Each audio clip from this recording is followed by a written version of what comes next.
بس اس کا مراقبہ کرو.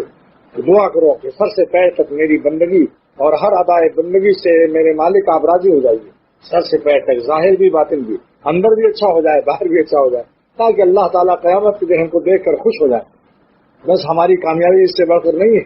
اور یہاں چاہے جج ہو جاؤ، کمشنر ہو جاؤ، اور چاہے کروڑپتی ہو جاؤ، لیکن قیامت کے دن دیکھو کیا دام لگے گا.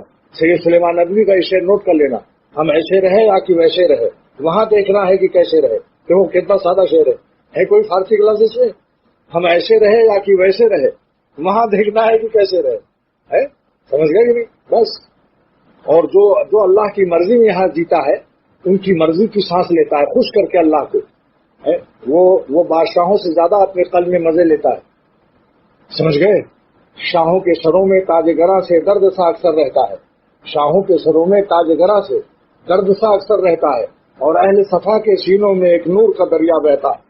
اللہ والوں کے قلب میں جو لذت ہے، جنت میں بھی وہ لذت نہیں ملے گی. سن لو اس کو. تو جنت کا خالق خدا ہے، اور جن کے پاس یہی خدا ہے دل میں، وہ جنت سے زیادہ مست ہے. یہ مزہ بادشاہوں کو بھی نصیب نہیں ہے. اس لیے کہہ رہا ہوں کہ دونوں جہان سے زیادہ لطف، بادشاہتوں سے زیادہ مزیدار حیات، بلا الیکشن، بلا کلیکشن اور بلا انفیکشن. سمجھا بھی؟